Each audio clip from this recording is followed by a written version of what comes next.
Hi there, this is Eshu. I'm the abbot here at Zenwest Buddhist Society. This Living Zen-podcast is just one of the many resources we've created at Zenwest to make Zen practice and training more available and accessible to people all over the world. Instructional videos, printable resources, and much, much more are also available on our website at www.zenwest.ca. If you're a regular listener, I'd love to hear from you. So please drop me an email at office@zenwest.ca and let me know who you are, how you got started, and what brought you to Zen. Everything we make available in person and online at Zenwest is only possible because of the support of our members and associates, people like you. If the efforts of our community are making a difference in your life, I'd like to invite you to show your support and take part in making it happen by becoming an associate or member of the Zenwest Sangha.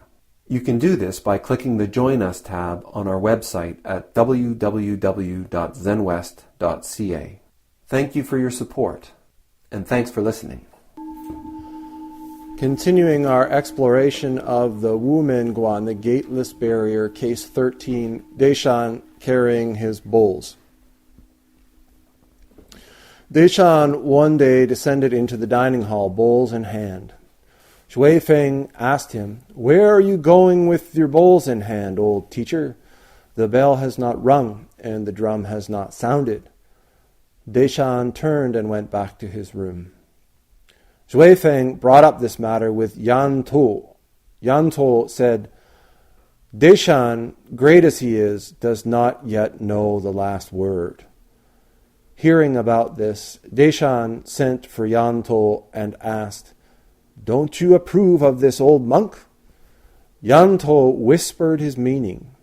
Deshan said nothing. The next day, when Deshan took the high seat before the assembly, his presentation was very different than usual. Yan To came to the front of the hall, rubbing his hands and laughing loudly, saying, "How delightful! Our old boss has got hold of the last word. From now on, no one under heaven can outdo him." Wumen says, "As to the last word, neither Yan To nor Deshan has yet dreamed of it. When I examine this case closely, I find it just like puppet theater." Wumen's verse says, "When you realize the first word, you understand the last. The first and the last. As to this, it is not one word."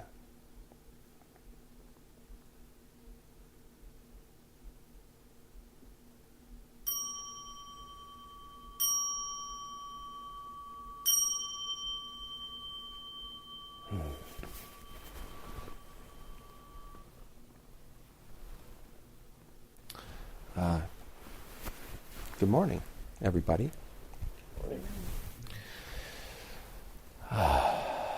So, like magic, sometimes things fall into place so wonderfully to help me give a talk. The case that we've progressed to, the wonderful chanting before the talk this morning, the Shokenko ceremony that we did this morning with Sydney, all fits together. This is one of the great teachings, the wonderful opportunities that Zen presents, is that, sometimes things that look like mistakes or blunders or gaps point the way so elegantly towards the teaching, the Dharma. This is the sutra of everyday life, the teaching of everyday life, the koan, if you like, of everyday life. So, it's been wonderful to have a few days to kind of relax without too much responsibility for relationship with people, members in the Zen Center. after Matt completed the residential monastic training period, we had a bit of we had the camping weekend. And so although it was social, for me it still feels like surrounded by members. So relaxing, sure, but not off. So after we got home from the camping trip, it was nice to just be at home with the family, just have an opportunity to turn around and kind of reflect on what the past few months or even the past year at Zenwest has been like for me, and what I've thought about how things have developed and changed and transformed.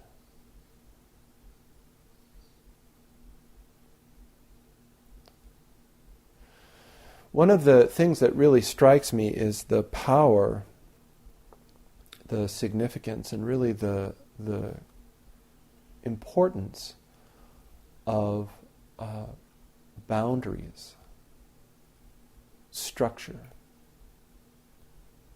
This has always been something that I've felt strongly is so important. Even the logo of Zenwest has this enso, which is sort of sweeping and wild and crazy. But at the center, there's this diamond, right? This structure. The structure is kind of empty, but there's a structure that's there. And I really feel like in our practice, in this teaching, in the form that we engage in our community, it's this structure, these boundaries, which allow us to have such great freedom, which allow us to wholeheartedly go into what we're going into because we have this structure supporting us.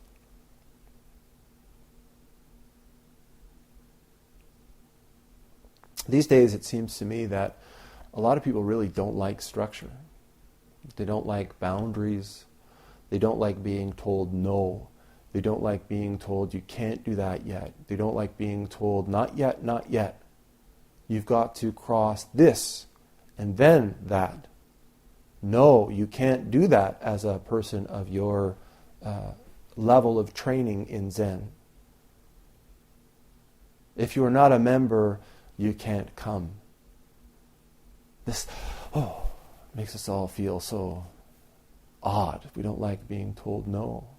More and more our culture and our society styles of parenting and teaching are more and more permissive. The boundaries become softer and softer. Maybe this is great. I don't know. I think there's probably some psychological testing somewhere that says this is a good thing, maybe. The other thing it kind of makes us do is, in my experience, is it makes us profoundly unstable. We don't know what's what. And I think that there's a time and a place for that, but I think particularly when we're dealing in a group, boundaries, guidelines, and structure really help. They really allow us to feel the support, to feel the strength, and to feel the structure. It allows us to be free inside of that structure. And yeah, sometimes I think it's uncomfortable. We bounce off of it. It doesn't go the way that we want it to. We don't get to do everything that we want when we want to do it. But having been involved here for a long time now, my perspective is that sometimes it's good that we don't always get to do what we want to do when we want to do it. One of the things that really defines us as a group, as a practice group, Zenwest, is that we have these boundaries, is that we created this structure in which there are boundaries. We have a Tuesday group that's open. There's no boundaries to who can come to that. But we have a Sunday practice as well. And only members can do that. Only people who have completed an orientation can do that. Our intensives are not open to the public. I ask to ensure that people can engage in those intensives in a harmonious way, to ensure that they have enough practice under their belt where it's not going to be just torture, and where they're not going to be disruptive to the people who have taken precious time out of their jobs and out of their families to engage in intensive practice. There's a mutual responsibility. One of the issues that's coming up in conversations in Zen generally is trying to determine at what point a person becomes a student or a teacher, at what point that teacher-student relationship is formed. I've always felt very strongly that this is an important thing to be very clear about. And so we have this ceremony, and have for a very long time here, Shokenko. When a person becomes a member of Zen West, the first time that they come out to the Sunday sit, the first time that there's an opportunity for interview, we have this ceremony of Shokenko, which the characters for mean meeting the true mind, or the original mind. And whenever I do Shokenko, I talk about first the absolute meaning, which is to say, I have nothing special that I can impart to you as Zen students. My job is not to be some kind of saint or spiritual master that has something that you don't, but rather that my job is to be a manifestation of the Dharma, a mirror for each of you, so that as you come into practice, as you meet this form, as you meet me in interview, you can be met by your own nature, your own wisdom arising, your own Dharma eye opening. What you realize through practice is not gotten from me, but it's your own treasure, it's your own wisdom, it's your own insight and awakening being realized and manifested.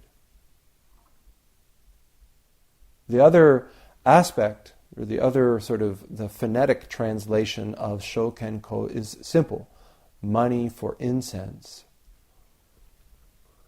The simple idea. The teaching around this is that the temple, the teacher, provides the incense. This is a metaphor. Well, it's not just a metaphor. It does represent the teacher is responsible to provide the teaching, to hold the space for this teaching to take place, to work to maintain and provide a place of practice, an environment of practice, and the spirit of practice. This is characterized by incense. Money for incense is a commitment or an accepting of the responsibility that this requires work. An old teacher friend used to say to me, the water's free, but the plumbing costs money. This is really true. But it shouldn't just represent money. I don't think that that's what builds Sangha. It's not just we pay our membership dues and we're a member and poof, there's a Sangha. No. That's how gyms work. You pay a membership fee and you get stuff. But a gym isn't always a Sangha. When we look at it as a material exchange, we miss the point entirely. Shokenko is a ceremony in which I commit to each of you to do all that I can financially experientially, met with my mental and physical energy to provide a space, an environment, a teaching, so that you can realize your true mind. And the student, the person also engaged in Shokenko, commits to doing all that they can, financially, but also physically, mentally, emotionally, to support the practice of the Sangha. Now, it's easy to slip. It's easy to make this relationship that we have with our community, our Sangha, mundane. It's easy to make it into the same relationship that we have with the Starbucks down the street. It's easy to make it the same relationship that we have with our grocery market. When we want something, we go there. It's Costco. We show our membership card and we go in and we get the stuff that we want and we leave. But in that relationship, the responsibility ends at paying your dues. At Starbucks, the relationship ends when you walk out of there with your coffee. And if we treat our relationship with the Zen Center, with our Sangha, like this, we miss out. We don't have Sangha. The Sangha that is there is diminished because we're feeding. We're going in and taking, but not going in and replenishing. And this is what Sangha requires. Dana isn't just the money that we put in the basket, but the heart that we put into our community, the time that we invest in our community, the mental energy that we spend accepting our responsibility for our part in the community. We have this saying in Zen West, co-creating our Sangha. And that's an important thing. I can't do it alone. I'm just a priest. I can't make Sangha. I tried for years to fluff up make this Sangha. Oh, let's have a community. Woo-hoo! But if I'm the only one that's enthused about having a Sangha, having a community, it doesn't work. It never has. Each of you has to grab on. Each of you has to say, let's build this. Let's do this. I want to spend the time and energy building this. And when we enter into Shokenko, this is what we're committing to, becoming a student of the Dharma, becoming a member of the Sangha is much, much more than paying our dues. So this morning, chanting was really interesting. Chanting has always been a great thermometer for me for the Sangha. It's just like a lot of the energy we put into the Sangha. The chanting is something that I think a lot of us come to with an attitude that, it's a necessary part of the form that we engage in. It's not that important though, because we're Zen practitioners, so the sitting is what it's all about. This is just like taking one aspect of the three jewels, the Dharma or the Buddha, making it about the teacher, or making it about the talks or something like this. But we leave off the Sangha. The chanting is such a mirror to, maybe it's a window for the teacher into our practice spirit, our practice attitude. It's fully structured. It has a box, it has walls and a lid. And we're asked each day that we chant to pour ourselves into it. How do we go about doing that? Just like the Sangha, the chanting is something that requires a harmonious group effort. I mean, it's not even a metaphor, it's a literal one-to-one. It requires a harmonious group effort. It requires breath. And it's done in such a way that it is impossible for one person to do it alone. Even if you're the strongest operatic chanter that's ever lived, you've got to breathe at some point. You've got to let the others in the community hold the load for some period of time.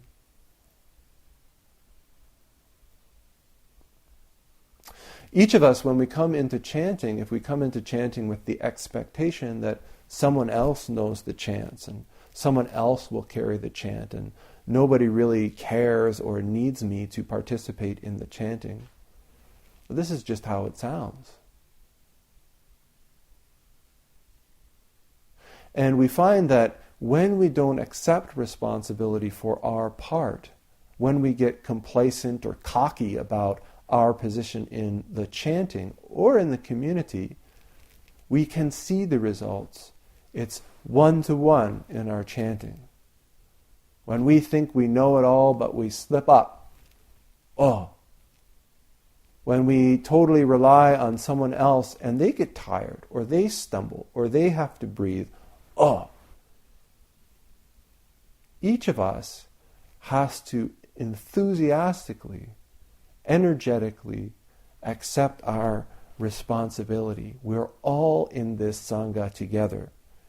It's not his responsibility or her responsibility. It's not up to them or up to those people over there or the people in the robes or the people in the gis or the abbot. We have to grasp onto our part and make it our community, our Sangha, our chanting. One of the ways that we can understand chanting is one of the things that we chant is a dharani, and I'm always really careful around this. Dharani means a vessel or a container. One of the translations is spell. Well, you know I like wizards, so. But the funny thing is, when I looked at the translation or the meaning of the word spell, it means vessel or container. So when we chant, what we're doing is casting a spell, you could say. It's really interesting. I've been starting to play some Dungeons and Dragons with my kids again. And one of the things that really keeps striking me is that these spells, the magic of chanting, whether you take it literally or metaphorically, whether you apply it to the magic of Sangha or not, is that it requires all of us to complete it together. When we chant together, we can do the whole chant without breaks, without missing syllables or words, without a break in the rhythm. We uphold this chant as a vessel of our intention, as a vessel of our spirit, as a vessel of our energy and wisdom together. And as we do that, each of us has to breathe. Each of us has to take a break. Each of us has to be supported. But when we commit to it, when we accept fully our responsibility to know what needs to be chanted, to give our whole energy, to invest ourselves in that chant, then the chant goes without gap, without a dip, without breaks. It's a harmonious manifestation of our intention. And the same goes precisely for our practice in building and participating in a Sangha.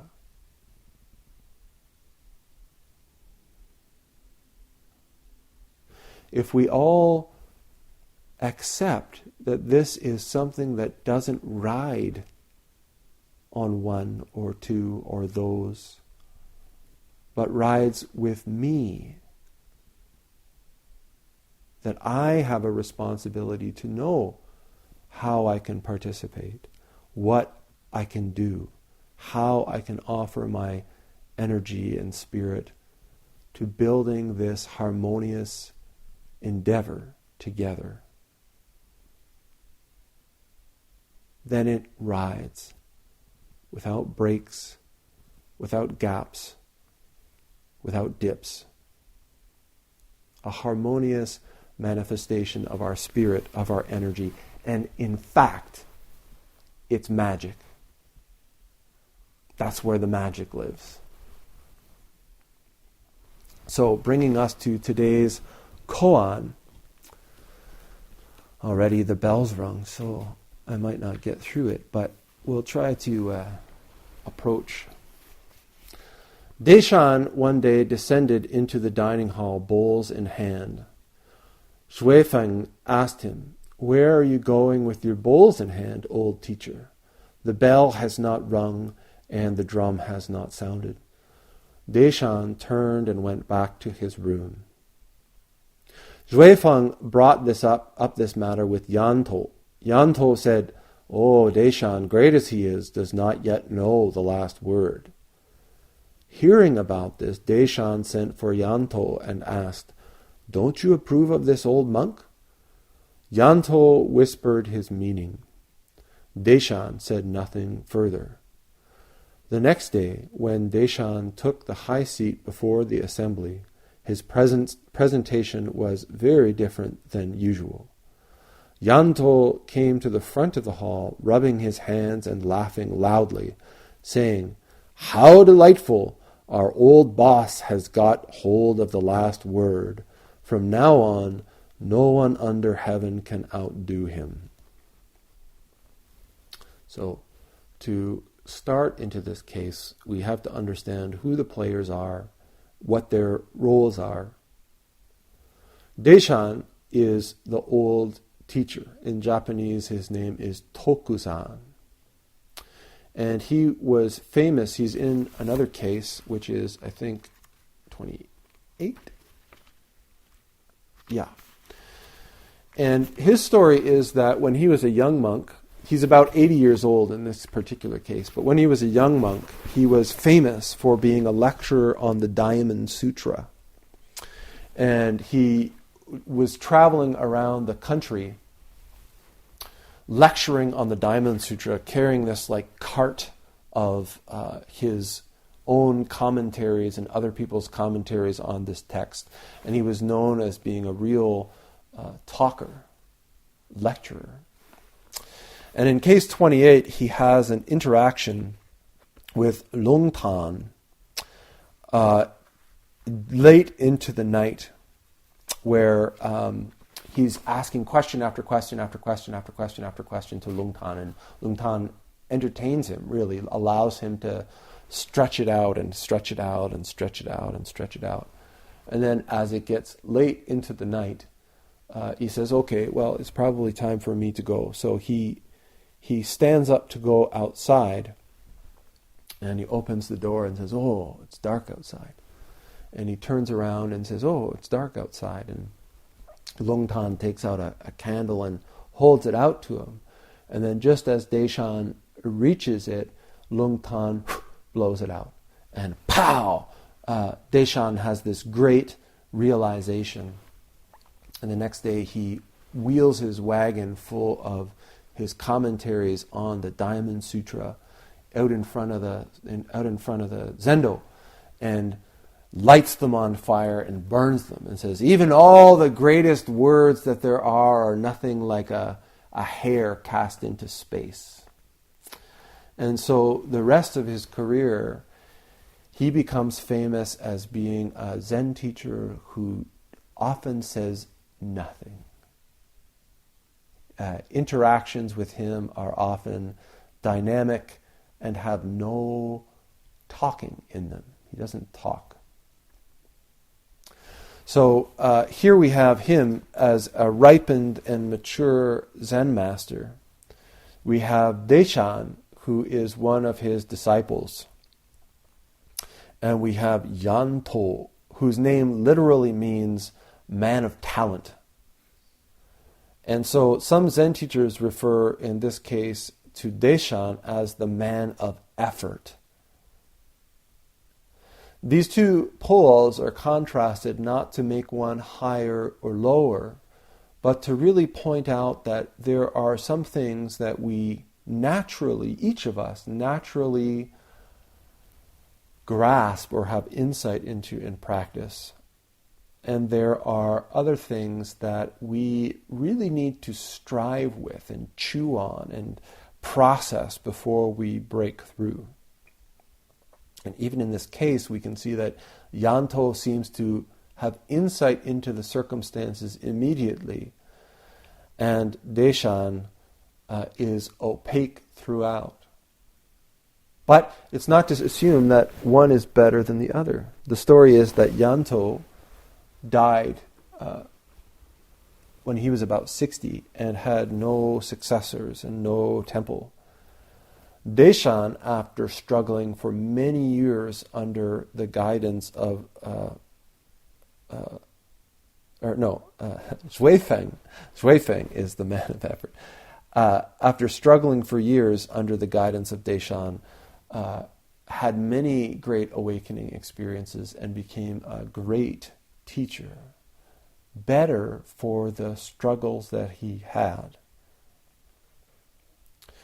Xuefeng in this story is the Tenzo, and he's working in the kitchen. And Deshan comes strolling into the dining hall, holding his bowls, maybe expecting the whole community to be there, but certainly expecting food to be ready. Xuefeng asked him, "Where are you going with your bowls in your hand, old teacher? The bell has not rung and the drum has not sounded." Deshan turned and went back to his room.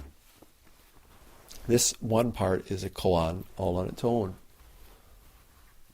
There's two perspectives that are offered on this. Both of them are related. One is that Deshan is early, and he comes into the dining hall expecting the meal.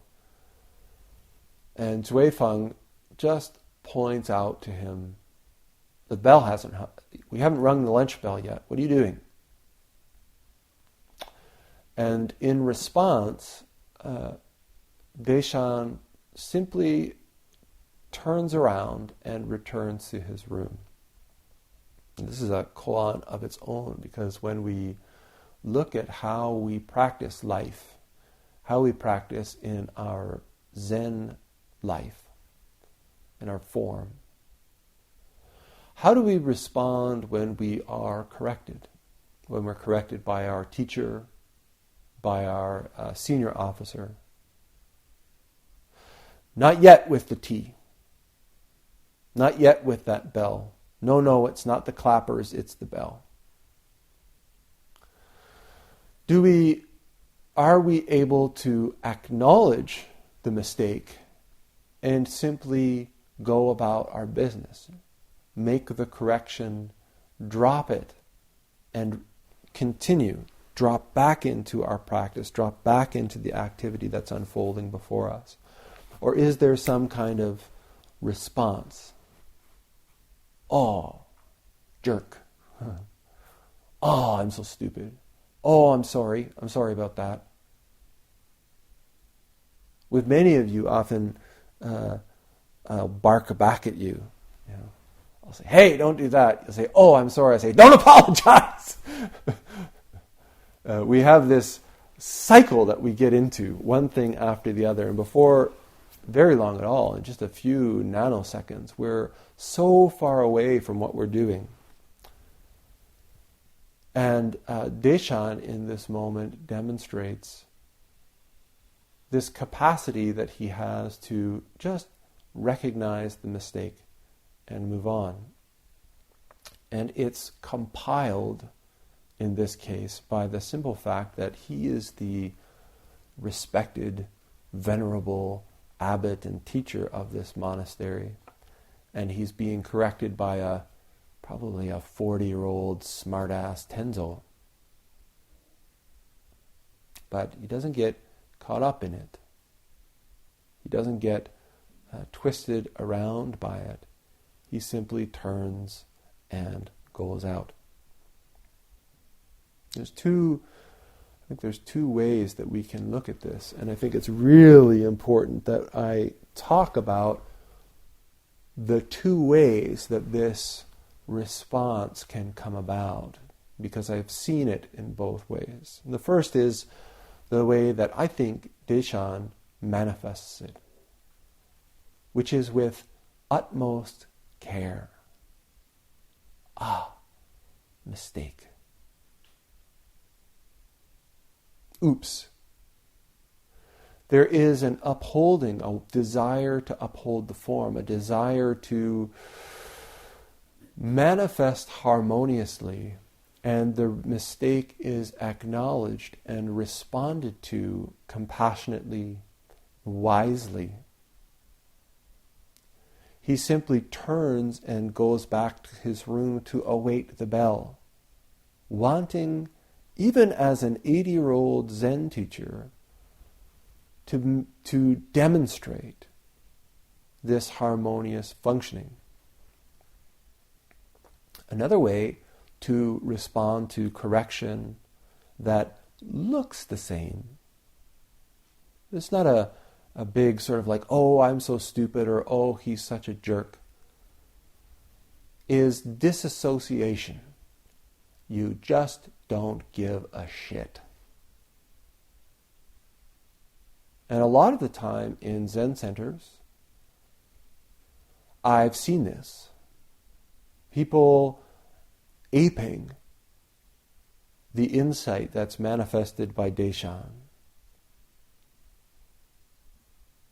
But rather than a manifestation of the intimacy of relationship, rather than an accepting the responsibility of our role in the harmonious functioning of the Sangha, it's like a throwing up of, fuck it, doesn't matter, who cares anyway. This disassociation, not my fault, not my problem, nothing to worry about because it has nothing to do with me. And on the surface, it can look very much the same. The person turns around and walks out of the room. So we need to be very careful that as we practice, we don't fall into this second path, thinking that we're all Zen. The path of I don't give a shit is not the path of compassion and wisdom. Another thing that is really important to acknowledge or to recognize about this interaction, and it's pointed out by another perspective, which says that, in fact, Deshan is on time. And it's Shuifeng, the Tenzo, who got distracted by something or had some complication in the kitchen and was late. Shuifeng comes out and throws down a challenge to his teacher and says, "Hey, dummy, I haven't rung the bell yet. It's not time for lunch."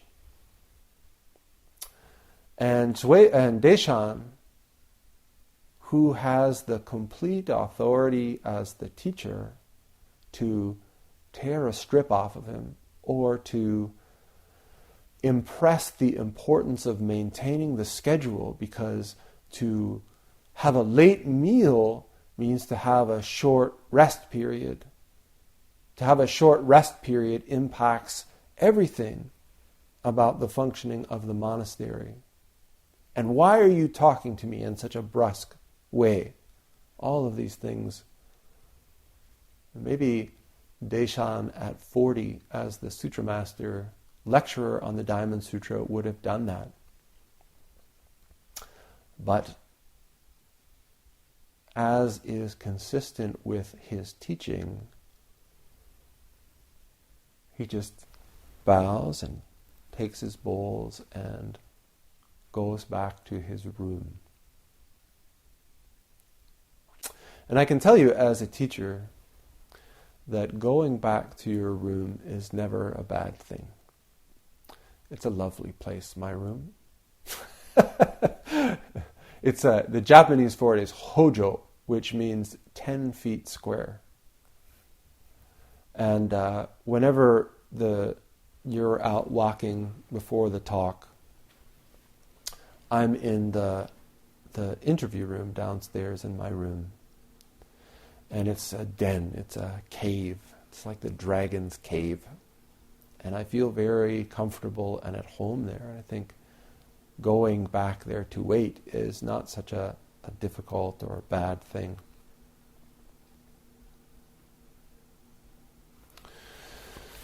So this next part, Zhuifeng brought up this matter with Yantou.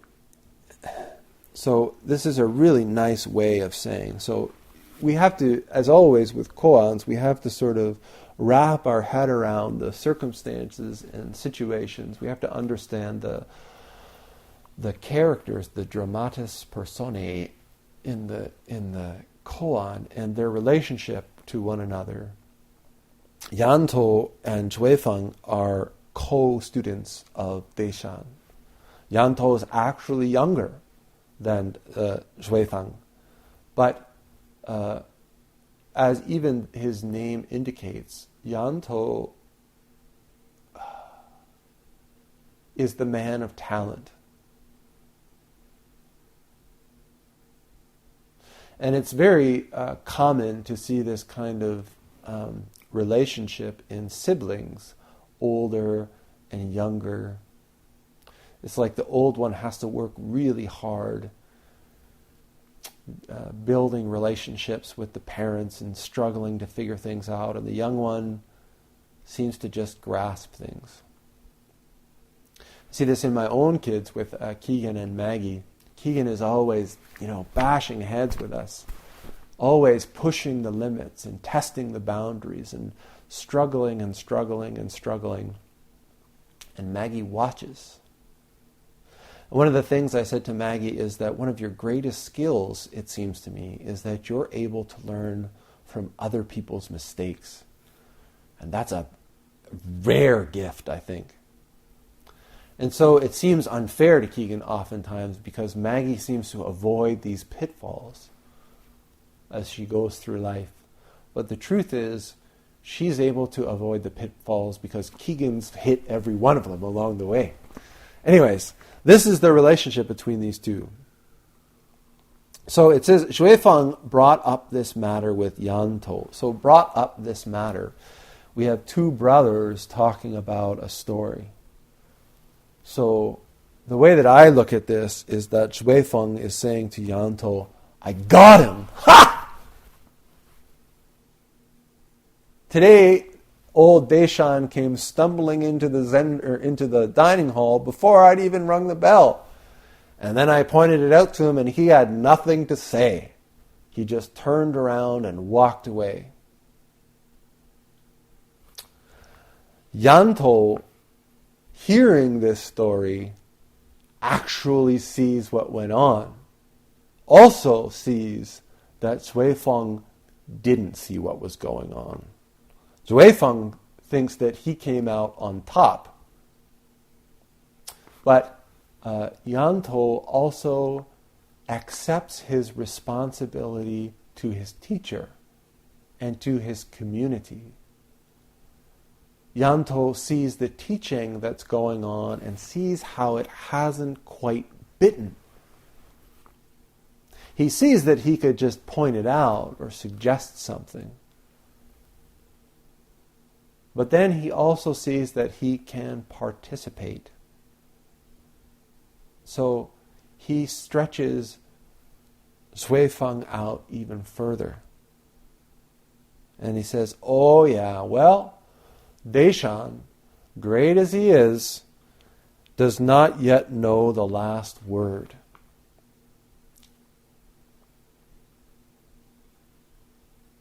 And we can even understand that in our own sort of colloquialisms, it's so important for us to get the last word. But the question is there such a thing as the last word? Can we always get the last word? Who gets the last word?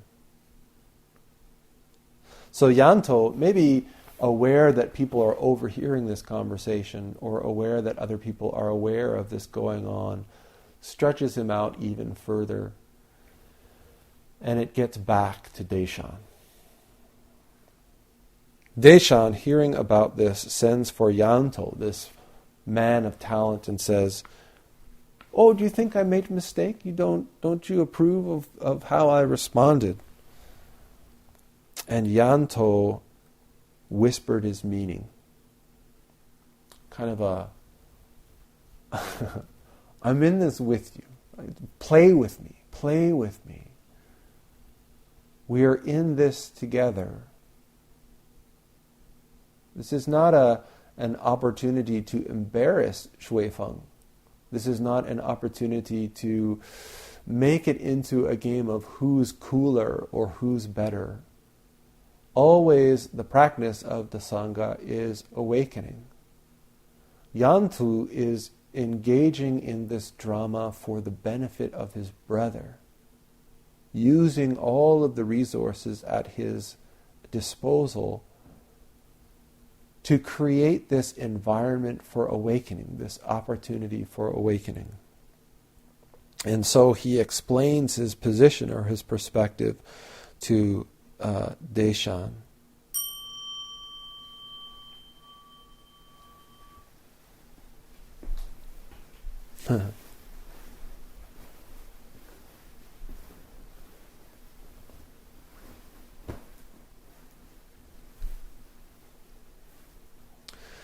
And I think it's so delightful that, again, it says, hearing about this, Deshan sent for Yanto and asked, "Don't you approve of this old monk?"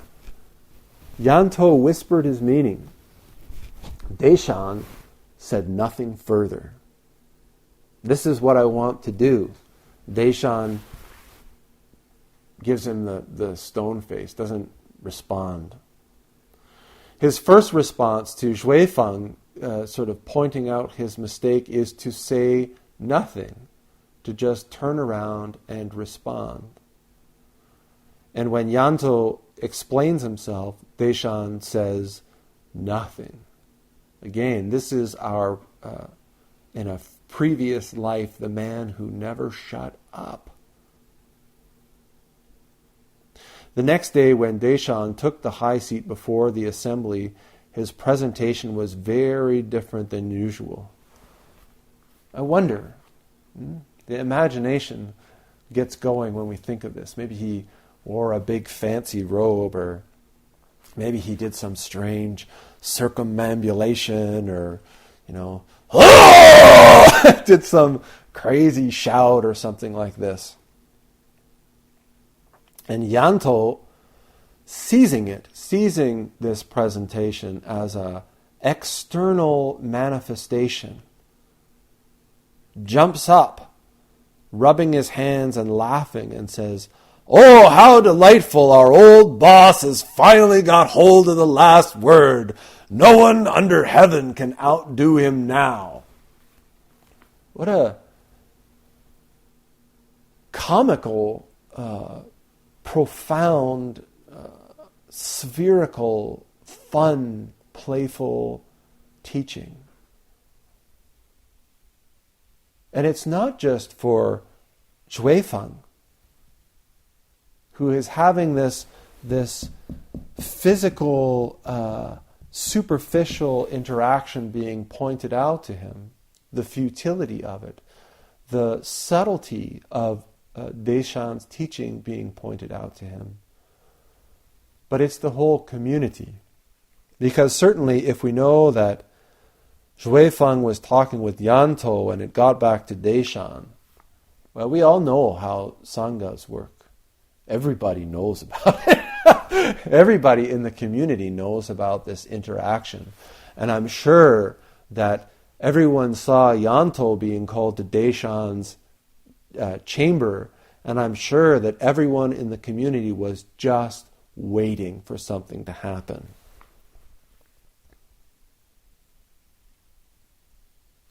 The reason I wanted to talk about this is that, aside from it just being the next case, is it's a demonstration of Sangha in terms of each person in this drama taking responsibility for the great matter, for the whole Sangha. Each of them is not just in it for themselves. They're not just doing their practice. Well, maybe Zhuifeng, but everybody is engaging in this practice aimed at awakening as a Sangha. We can get caught up, or we can be deceived into thinking that this is some kind of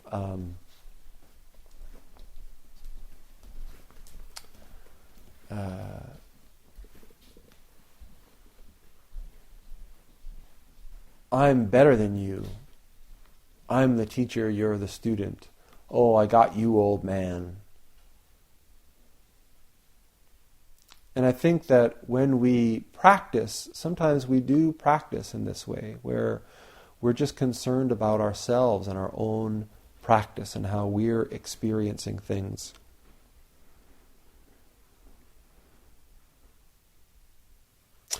But this case offers us an opportunity to see that when we work together, when we engage in this practice, in this teaching, in exploring and exposing this Dharma together, that we all benefit.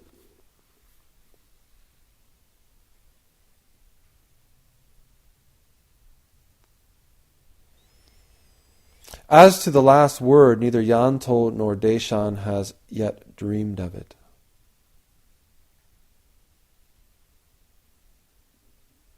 I think that this can be said about the first word as well. When we practice this Dharma, it is not the Dharma of words. In the end, even the smallest realization that we have can't be touched by our mouths. Wumen says that when he examines this case closely, I find it just like puppet theater. Aitken Roshi translates this as Punch and Judy. It's just, I don't know if you guys know Punch and Judy, but it's like these two puppets that like just whack each other all the time. And this is just so, these two combatants, or these three participants engaging in this drama, in which in the center of it is something, is a realization that we must grasp through experience. Now, all of the activity that's going on around it could be anything. Could be any manifestation. And we have to see through it and see through to the kernel, to the principle that's being demonstrated. And Wumen really is repeating this when he says, when you realize the first word, you understand the last. The first and the last. As to this, it is not one word. Or to change the emphasis, it is not one word. Not one word. No words. Thanks for listening to the Living Zen podcast. If you follow Living Zen through iTunes, I would very much appreciate it if you would take a moment to let me know what you think about it by rating or reviewing the podcast, so that new listeners can also hear what you have to say. Thank you for your time and for your support.